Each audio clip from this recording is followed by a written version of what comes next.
Dr. Lisa Carter rubbed her tired eyes and stared at the computer screen. The green numbers glowed in the dark room of Luna Station.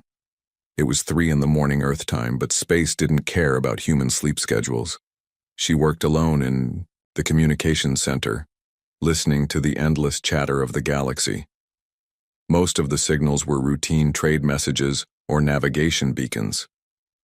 Lisa had been doing this job for 8 years, and she could recognize almost every alien language in the database. Tonight felt different, though. Something was wrong with the usual pattern of transmissions. The first hint came as a weak signal from the direction of Kepler 442. Lisa frowned as she adjusted the receivers. The signal was encrypted and used a format she had never seen before. She recorded it and ran it through the translation computers, but nothing matched. For 3 days, Lisa worked on the mystery signal. She skipped meals and slept at her desk. The message repeated every 6 hours, growing weaker each time. Finally, she cracked part of the encryption.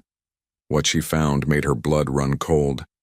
The message was a distress call. Someone was dying out there, and they were calling for help. Lisa ran down the corridor to Admiral Patricia Walsh's office. The Admiral was known throughout the fleet as a tough woman who never backed down from a fight. She had gray hair and sharp blue eyes that missed nothing. "Admiral, you need to see this," Lisa said, bursting through the door without knocking. Admiral Walsh looked up from her reports.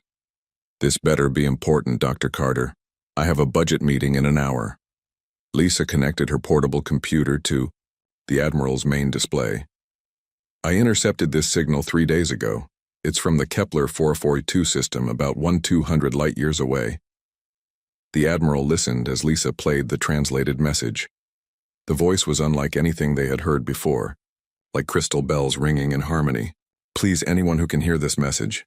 We are the Zephyrians of the Crystal Cities. Our people are dying. The Skarn hegemony has destroyed our colonies one by one.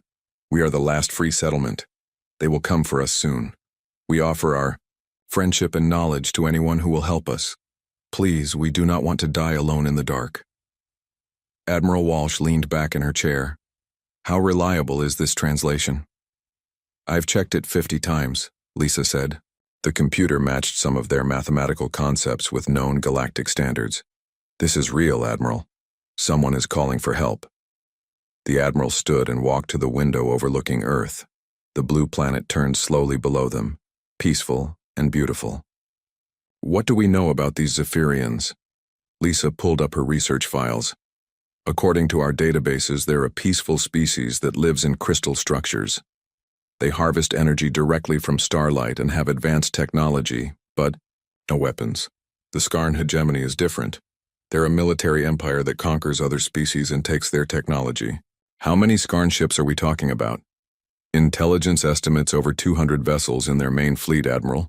They have dreadnoughts, carriers, and fast attack ships." Admiral Walsh was quiet for a long moment. Finally, she spoke. "Call an emergency meeting of the senior staff. We need to discuss this." 2 hours later, the conference room was full of humanity's best military leaders. Captain Jake Morrison sat at the table, his weathered face serious. He commanded the UES Retribution, humanity's most advanced warship. Commander Rick Barnes, his tactical officer, studied the star charts with intense concentration. Admiral Walsh presented the situation to the room. When she finished, the silence was heavy. "It's a trap," said Colonel Frank Miller. "Has to be. No one calls humans for help. The entire galaxy thinks we're monsters." Captain Morrison shook his head. "The transmission pattern is wrong for a trap. This signal has been broadcasting for weeks, getting weaker as their power fails. That's not how you set up an ambush." "Even if it's real, what can we do?" asked Commander Barnes. 200 enemy ships against our entire fleet? We'd lose everything." Admiral Walsh looked around the table. "That's assuming we send the entire fleet. But we can't leave Earth undefended. The most we could spare is 1 ship. The room erupted in protests. 1 ship against 200 was suicide. Captain Morrison stood up slowly. "I volunteer the Retribution and my crew." "Jake, that's a death sentence," said Admiral Walsh quietly. "Maybe," Morrison replied. "But these Zephyrians reached out to us when no one else would. They offered friendship to the species everyone else fears. How can we ignore that? Commander Barnes nodded. The captain's right. We've always said that humanity protects those who can't protect themselves. This is what that means. Dr. Lisa Carter, who had been quiet during the meeting, finally spoke up. There's something else. The Zephyrians' message mentioned that other species won't help them because humans are involved. The galaxy sees us as Deathworlders, killers from a violent planet. But maybe that's exactly what these people need. Admiral Walsh considered this. Earth was indeed a dangerous world compared to most inhabited planets. Humans had evolved as hunters, fighters, survivors. Other species found human reflexes unnaturally fast, human endurance impossible, and human determination terrifying. Most aliens preferred to avoid contact with humanity entirely. The decision is made, Admiral Walsh said finally.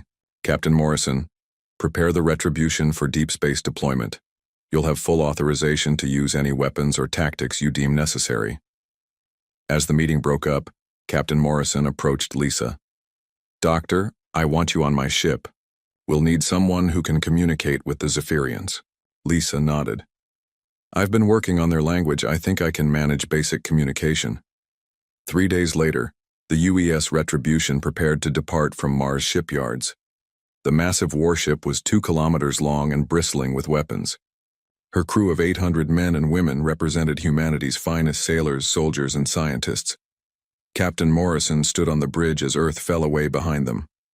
He knew they were probably flying to their deaths, but that didn't matter. Somewhere in the darkness, people were dying while calling for help. That was enough. The Retribution's engines flared bright blue as she accelerated toward the jump point. Behind them, Earth grew smaller until it was just another star. Ahead lay the unknown, 200 light-years of empty space, and a small crystal world where hope was dying. Commander Barnes checked his weapon systems one last time. All stations. Report ready, Captain. Morrison nodded to the navigation officer. Take us out, Lieutenant. Maximum speed to Kepler 442. The ship vanished into hyperspace, carrying humanity's answer to a desperate call for help. They were alone, outnumbered, and heading into certain battle. But they were human, and humans had never learned how to abandon those who needed help. The galaxy was about to remember why they feared the children of the violent world. Lieutenant Alex Turner had never seen anything like it. The Kepler 442 system stretched before them like a graveyard of broken dreams. Where the star charts showed thriving Zephyrian colonies, now only debris fields remained. Shattered crystal, structures tumbled slowly through space, their once beautiful surfaces dark and lifeless. Jesus Christ, whispered Chief Engineer Maria Santos from her station. What kind of weapons could do this? Captain Morrison stood at the center of the bridge, his face grim as he studied the tactical displays. The UES Retribution moved carefully. Through the wreckage, her sensors recording everything. Each piece of debris told a story of destruction that made the crew's stomachs turn. Dr. Paul Henderson, the ship's physician, worked at his station analyzing the alien remains. Captain, I'm reading biological material in the debris. The Zephyrians weren't just living in these crystal cities, they were part of them somehow. Turner adjusted his navigation controls as they approached a larger piece of wreckage. Through the viewports, they could see what had once been a magnificent crystal spire. Now it was broken into 1,000 pieces, each one reflecting the system's pale yellow sun. How many people lived here? Asked Commander Barnes quietly. Dr. Carter, who had spent the journey learning more of the Zephyrian language, checked her translations. According to their records, this colony had over 2 million inhabitants. All of them lived in structures that could convert starlight directly into energy. Turner felt sick. 2 million people, gone. He was only 24 years old, and this was his first deep space mission.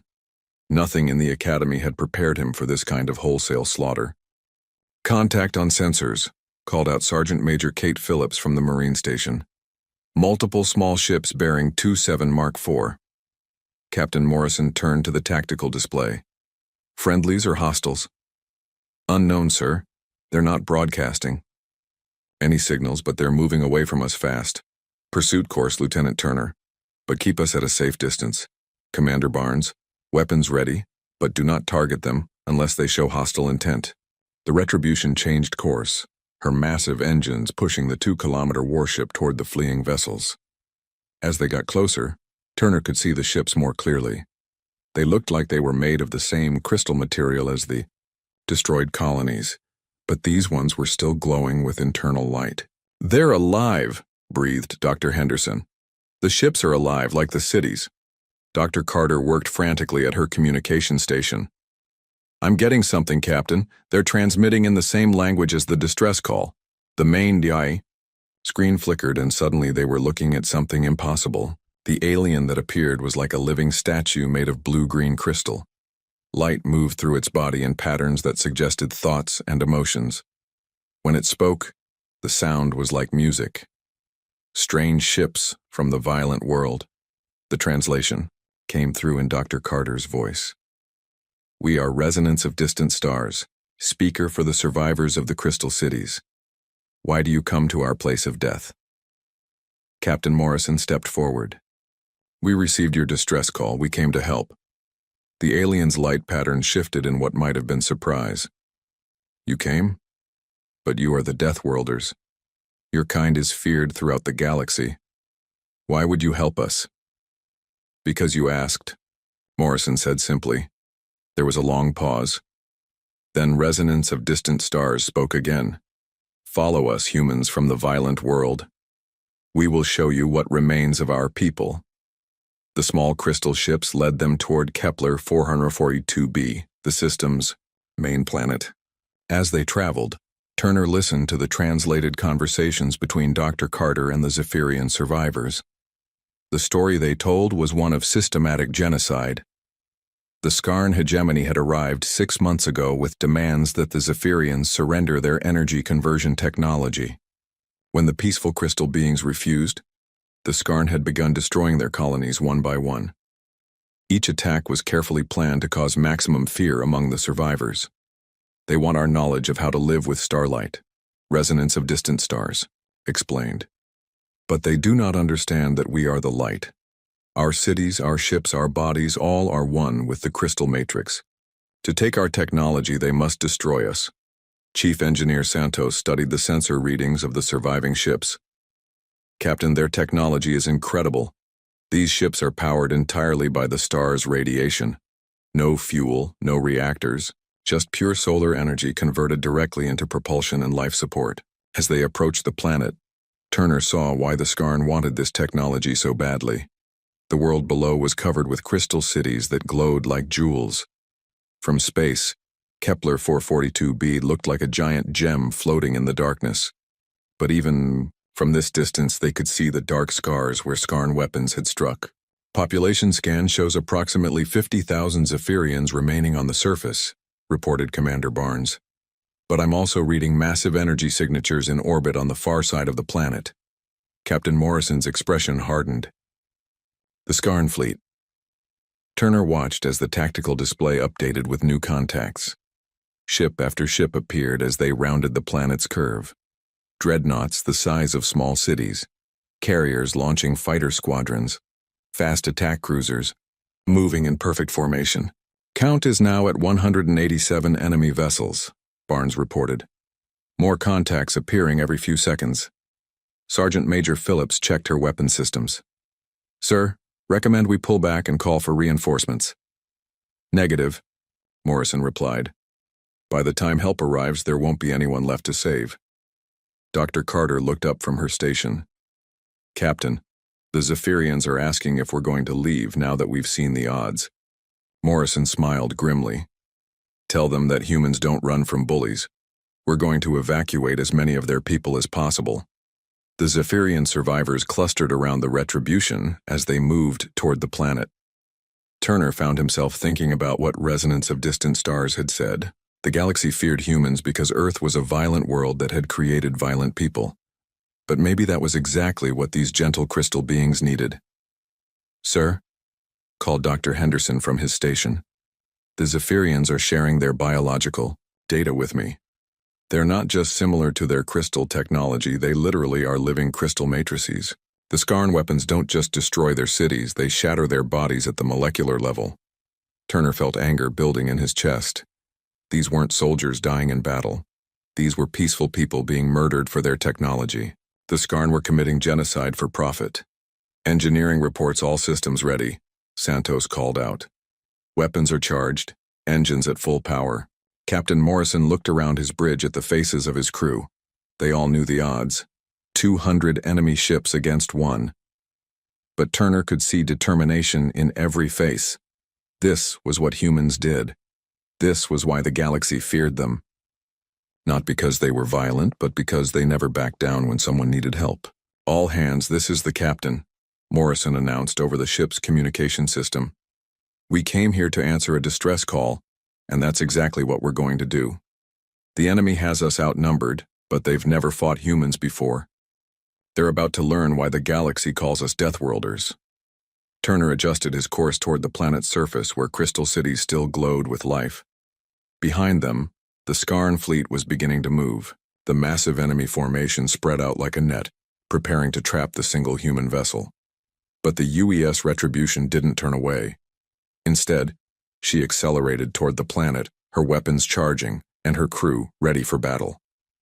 Turner gripped his controls and prepared to show the galaxy what humans did when innocent people called for help. The war was about to begin, and vengeance was coming with engines blazing and guns ready.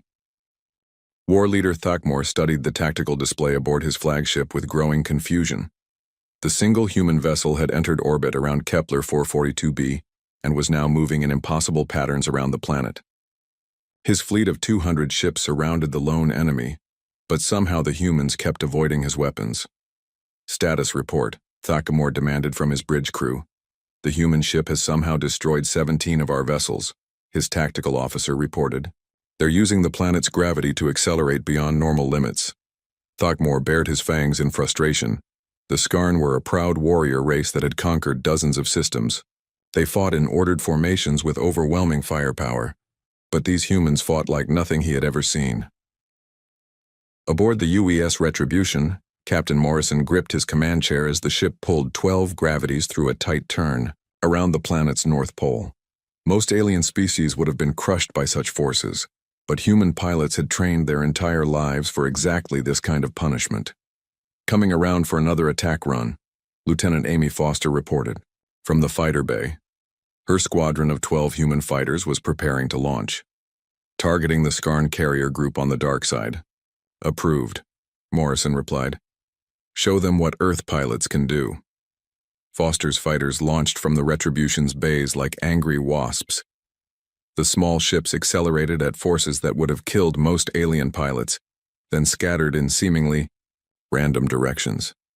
To the Skarn, it looked like the human pilots had lost control of their ships. They were wrong.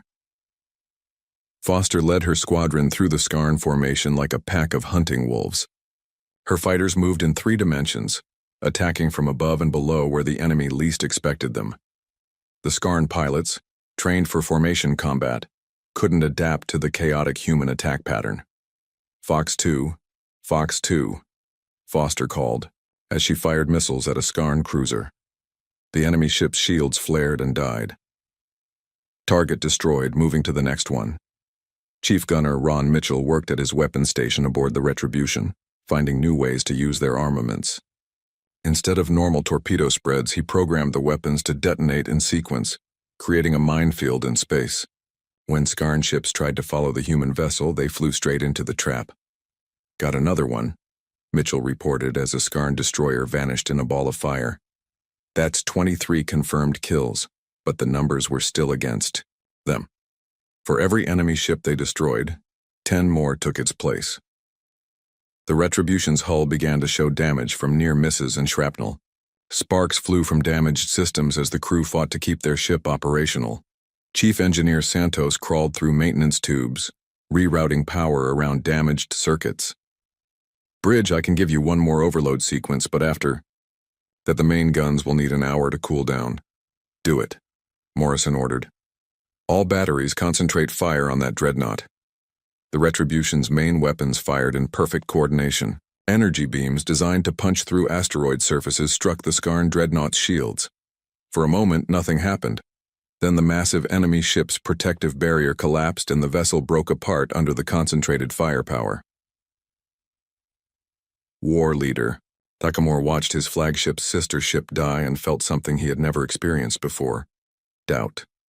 The humans were supposed to be outnumbered and outgunned. Instead, they were fighting like demons from their violent homeworld. Sir, the human vessel is requesting communication, his communications officer reported. Put them through, Takamura ordered. Captain Morrison's image appeared on the screen. The human looked tired but determined. His uniform was torn and there was blood on his forehead, but his eyes burned with purpose. This is Captain Jake Morrison of the United Earthship Retribution, the human said. I'm transmitting the surrender terms. You will withdraw your fleet from this system immediately and never return. Takamura's jaw dropped in amazement. You dare offer terms to me? You have one ship against my entire fleet. Morrison smiled, and the expression sent chills through every scarn on the bridge. War leader, you've lost 31 ships so far, and we're just getting started. Your choice is simple. Leave now, or I'll send every one of your vessels home as scrap metal. The communication ended, and Takamura stared at the blank screen. Around him, his bridge crew waited for orders. The war leader had built his reputation on crushing resistance quickly and brutally, but these humans were different from any enemy he had ever faced. Lieutenant Turner piloted the Retribution through another impossible maneuver, using the planet's magnetic field to confuse enemy sensors. The ship's hull groaned under the stress, but it held together. Human engineering was built to survive on a world that tried to kill everything that lived on it. Damage report, Morrison called out. Hull breaches on decks 7 and 12, Sergeant Major Phillips reported. But damage control teams have sealed them. No casualties so far. The evacuation of Zephyrian civilians continued even as the battle raged. Human Marines worked alongside crystal beings to load refugees into every available space aboard the Retribution. The ship's cargo holds, crew quarters, and even the fighter bays were packed with survivors. Residents of distant stars stood on the bridge, watching the humans fight with a mixture of awe and terror. Your people fight like nothing we have ever seen, the Zephyrian said through the translator. Most species would have surrendered or fled by now. We're not most species, Morrison replied as he ordered another attack run. On Earth, everything tries to kill you. The weather, the animals, the plants, even the ground itself. Humans learned long ago that running away just means dying tired. Dr. Henderson worked in the medical bay, treating wounded crew members and Zephyrian refugees. The crystal beings were amazed at human medical technology, especially how quickly injured humans recovered and returned to duty. Your species heals so fast, one young Zephyrian observed as Henderson bandaged a crew member's arm. We have to, Henderson replied. Earth doesn't give you time to recover from injuries. You either get tough or you die. The battle continued for hours. Foster's fighter squadron, now reduced to 8 ships, kept hitting enemy formations and withdrawing before the Skarn could respond effectively. Mitchell's creative use of weapon systems had turned the Retribution into a mobile fortress that struck from unexpected angles, but the ship was taking more damage with each exchange. Systems failed faster than Santos could repair them. The crew was exhausted, running on adrenaline and determination. War leader Takamura finally understood what his fleet was facing. These weren't just another species with advanced technology. These were predators from a world so dangerous that it had created the ultimate survivors. Every human on that ship had evolved from creatures that had clawed their way to the top of the most hostile planet in the galaxy. All units concentrate fire on the human vessel, he ordered. Use everything we have. The Skarn fleet began to converge on the Retribution from all directions. Energy weapons lit up space as the enemy closed the trap. Morrison watched the tactical display and knew they were out of options. All hands prepare for ramming speed, he announced over the ship's communication system. Turner looked at his captain in shock. Sir? Morrison's smile was cold as winter. If we're going to die, War Leader Takamura is coming with us. Set course for his flagship. Maximum acceleration. The UES Retribution turned toward the Skarn command ship like an arrow seeking its target. Her engines burned bright blue as she accelerated to ramming speed. The massive human warship became a 2-kilometer missile aimed at the heart of the enemy fleet. Thakmor watched the human ship approach and finally understood why the galaxy feared these Deathworlders. They didn't just fight to win, they fought, until everything that threatened the innocent was destroyed, even if it meant their own death. The final phase of the battle was about to begin. The UES Retribution screamed toward the Skarn flagship like a comet of death and steel. War leader Thakmor watched the approaching human warship and felt fear for the first time in his military career. The massive vessel, scarred and bleeding, atmosphere from dozens of hull breaches, had become a guided missile aimed at his heart. "Evasive maneuvers," Thakmor shouted to his helmsman. "All weapons, target that ship." Energy beams lanced out from the Skarn flagship, striking the Retribution's hull and armor. But Captain Morrison's ship didn't slow down. If anything, it seemed to accelerate faster as it approached ramming speed. On the Retribution's bridge, alarms screamed and sparks flew from damaged consoles. Lieutenant Turner fought to keep the ship on course as enemy fire hammered their hull. "Sir, we're losing structural integrity. The ship won't hold together much longer." Morrison gripped his command chair and stared at the enemy flagship growing larger on the main screen. "Hold course, Lieutenant. We're taking that bastard with us." Chief Engineer Santos crawled through smoke-filled corridors, trying to keep the ship's engines operating. The reactor was running at 180% capacity, far beyond safe limits. Metal groaned and bent around her as the ship's frame struggled to hold together under the impossible stresses. "Bridge, this is engineering," she called over her communicator. "The reactor's going critical. We have maybe 3 minutes before she blows." "Understood," Morrison replied calmly. "That's all the time we need." Dr. Henderson worked frantically in the medical bay, preparing the Zephyrian refugees for the impact.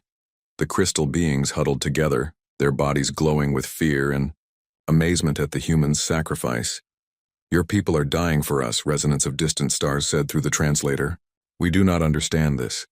Why would you give your lives for strangers?" Henderson looked up from his medical supplies. "Because that's what humans do. We protect those who can't protect themselves, even if it kills us." The distance between the two ships closed rapidly. Thakmor's crew fired everything they had at the approaching human vessel, but the Retribution kept coming. Her armor was gone, her hull was cracked open in a dozen places, and fires burned throughout her interior. But still she came on, driven by human determination and the dying power of her overloaded reactor. At the last possible moment, Morrison made a decision that surprised everyone, including himself. "Hard to port," he ordered Turner. "Take us under, their main guns." Turner's hands flew over his controls, turning the ship's suicidal charge into a brilliant tactical maneuver. Instead of ramming the flagship, the Retribution swept underneath the massive Skarn vessel and opened fire with every weapon she had left. Chief Gunner Mitchell had saved the ship's most powerful weapons for this moment. Torpedo spreads, energy, cannons and kinetic projectiles all fired at point-blank range into the enemy flagship's unprotected belly. The Skarn ship, built to withstand attacks from a distance, couldn't survive the devastating close-range assault. Thakmor felt his ship die around him. Explosions ripped through the hull as critical systems failed.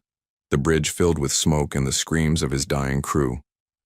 Through the chaos, he could see the human vessel pulling away, her engines somehow still functioning despite the impossible damage she had taken. But the Retribution's surprise attack had cost her everything.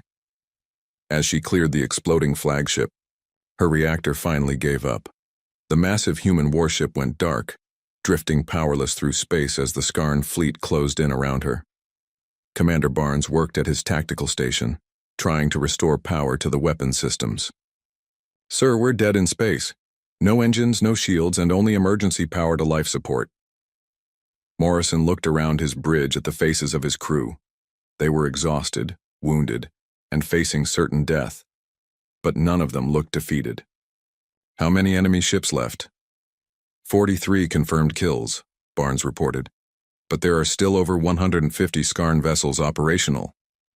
Lieutenant Foster's voice crackled over the communicator from the few remaining fighters still in space.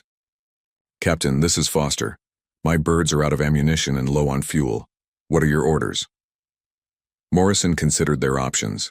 The evacuation was nearly complete. Most of the surviving Zephyrians were aboard the ship or in the small crystal vessels that had followed them. They had saved tens of thousands of lives, but now there was no way to get them to safety. "All fighters dock with the ship," Morrison ordered. "We'll make our last stand here." Thakmor, bleeding from shrapnel wounds, pulled himself up from the deck of his dying flagship's bridge. Around him, emergency lights flickered and damage reports came in from all over the ship. His proud vessel was finished, but the human ship was helpless. "Damage report," he demanded from his surviving crew. "Main engines offline, weapon systems destroyed," his tactical officer reported.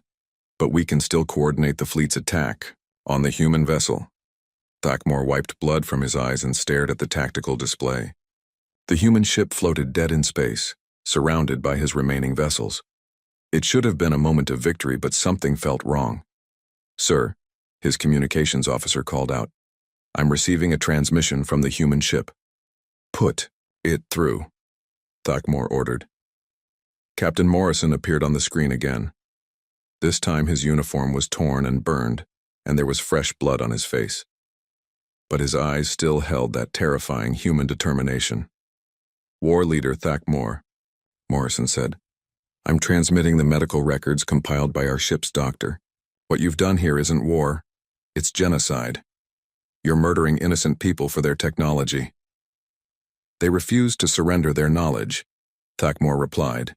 "In war, the strong take from the weak." Morrison shook his head. "That's not war, that's butchery. But you're about to learn the difference." The transmission ended, leaving Thakmor confused. The human ship was powerless and surrounded. What could they possibly do now? His question was answered when space around the Retribution began to shimmer and distort. New contacts appeared on sensors, dozens of them, all bearing human energy signatures. "Impossible," whispered Thakmor's tactical officer. "Where did they come from?" The answer came as a new transmission filled all frequencies in the system. This time, the voice belonged to Admiral Patricia Walsh, speaking from the bridge of the UES Sovereign. "This is Admiral Walsh of the Earth Defense Fleet," the message said. "You have exactly 60 seconds to surrender before we show you what happens when you threaten human civilians and their allies." Through his viewports, Thakmor could see the full might of humanity's military force. 50 warships, each one bristling with weapons and crewed by beings the galaxy called Deathworlders. The sight made his warriors' hearts sink with despair. The SOS cavalry had arrived, and they were very, very angry. Aboard the powerless Retribution, Captain Morrison allowed himself a small smile as he watched the Earth Defense Fleet take position around his ship. They had answered the distress call, saved the innocents, and now reinforcements had come to finish the job. The final battle was about to begin, and this time the odds were in humanity's favor. Admiral Patricia Walsh stood on the bridge of the UES Sovereign and surveyed the battlefield before her. The Kepler 442 system was littered with debris from destroyed Skarn vessels, testament to the incredible fight put up by Morrison's single ship. Now her fleet of 50 warships surrounded the remaining enemy forces like wolves closing on wounded prey. "Fleet status report," she ordered her tactical officer. "All ships report ready for combat, Admiral. We have the Skarn fleet completely surrounded. They're trapped between us and the planet's gravity well." Walsh nodded grimly. She had brought humanity's entire mobile fleet on a desperate gamble based on Morrison's last transmission. The risk of leaving Earth undefended had been enormous, but the message had been clear. Humans were dying to protect innocent aliens, and they needed immediate support. War Leader Thakmor stared at the tactical display showing the human fleet's positions. His remaining 157 ships were completely outmaneuvered. The humans had arrived through multiple jump points simultaneously, cutting off every escape route. It was a masterpiece of tactical coordination. "Sir, the human admiral is requesting communication," his communications officer reported from the wreckage of his flagship's bridge. "Put her through," Thakmor said, knowing he had no choice. Admiral Walsh's image appeared on his screen. She was an older human female with gray hair and sharp blue eyes that seemed to see straight through him. Her uniform was pristine, her bearing military perfect, but there was something in her expression that made Thakmor's blood run cold. "War Leader Thakmor," Walsh said in a voice like ice. "I am Admiral Patricia Walsh of the United Earth Navy. You have 60 seconds to order the complete surrender of your fleet." "And if I refuse?" Thakmor asked, though he already knew the answer. Walsh's smile was colder than the vacuum of space. "Then you'll discover why the galaxy fears humans and why that fear is completely justified." Aboard the powerless Retribution, Captain Morrison watched the confrontation with grim satisfaction. His ship was a wreck, his crew was exhausted, and they had lost good people in the battle. But they had accomplished their mission. The Zephyrian survivors were safe, and now the Skarn would face justice. Chief Engineer Santos had managed to restore partial power to the ship's systems. "Captain, I've got emergency power to communications and life support, but it'll be hours before we can move under our own power." "That's all right, Chief," Morrison replied. "I don't think we'll need to go anywhere for a while." Fleet Commander Sarah Williams coordinated the human battle formation from her position aboard the UES Defender. The Earth Defense Fleet had trained for exactly this kind of engagement. 50 ships working as a single coordinated unit. But they had never expected to use these tactics to rescue one of their own vessels. "All ships, maintain formation," Williams ordered. "Weapons charged, but do not fire unless the enemy shows hostile intent. We want survivors for the war crimes tribunals." The Skarn fleet found itself facing a tactical nightmare. Every human ship was positioned to cover at least two others, creating overlapping fields of fire that made attack impossible.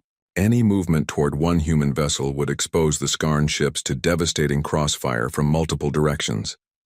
Thakmor realized he was facing something he had never encountered before.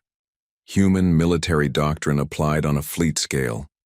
Individual human ships were dangerous enough, but coordinated human fleets were something else entirely.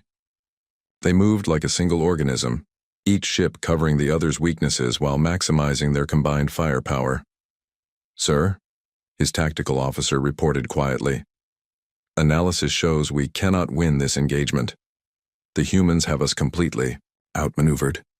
Thakmor looked around the bridge at his surviving crew members. Many were wounded, all were exhausted, and their ships were low on ammunition after the long battle with Morrison's vessel. The humans, on the other hand, were fresh and ready for combat.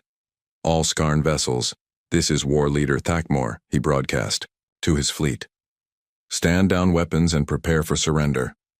The words tasted like poison in his mouth, but he was a practical warrior.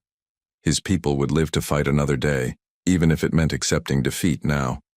Admiral Walsh received the surrender and immediately began coordinating humanitarian operations. Human medical teams were dispatched to provide aid to wounded Skarn crews, while engineering teams worked to stabilize damaged enemy vessels. Lieutenant Turner, working at his navigation station aboard the Retribution, watched the human fleet's operations with amazement. "Sir, they brought everyone, even the training ships from the Academy." Morrison nodded. "When humans call for help, other humans answer.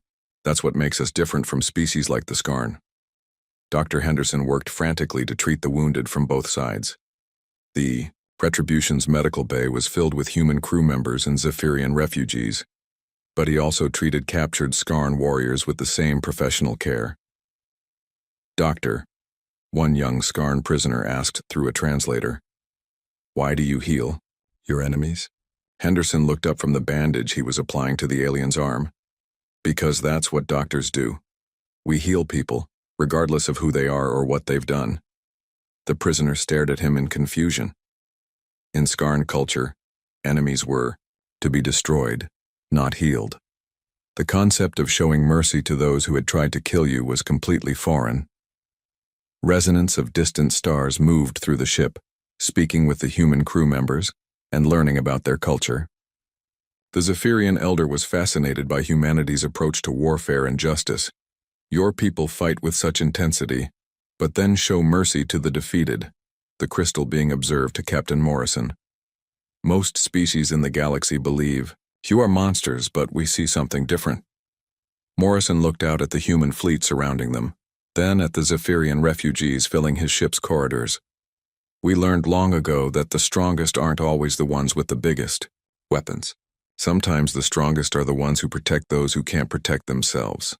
The trials that followed became a turning point in galactic politics. War leader Thakmor and his surviving officers were transported to Earth, where they faced charges of genocide and crimes against civilian populations. The evidence compiled by Dr. Henderson during the battle proved crucial in documenting the Skarn's systematic destruction of Zephyrian colonies.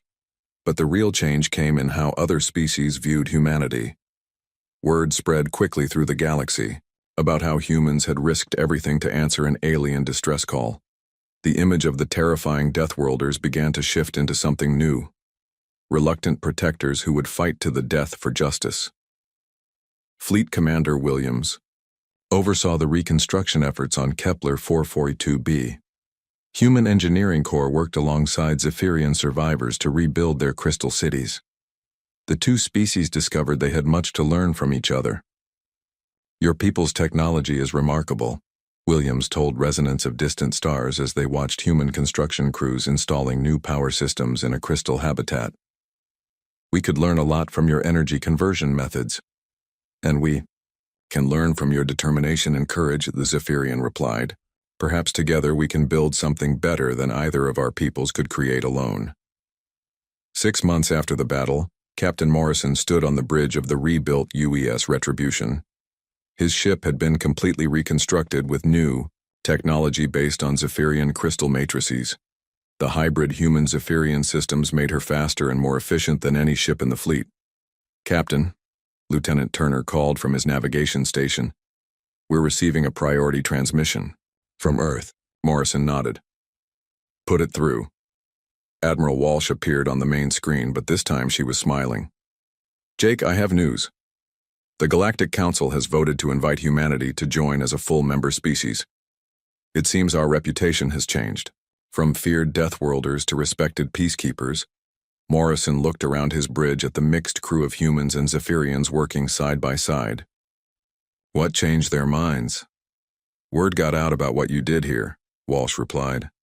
"Dozens of species are requesting diplomatic contact. They want to know more about the people who would risk everything to save strangers." Chief Gunner Mitchell looked up from his weapons console with a grin. "So we're not the scary monsters anymore?" Admiral Walsh's smile grew wider. "Oh, we're still scary.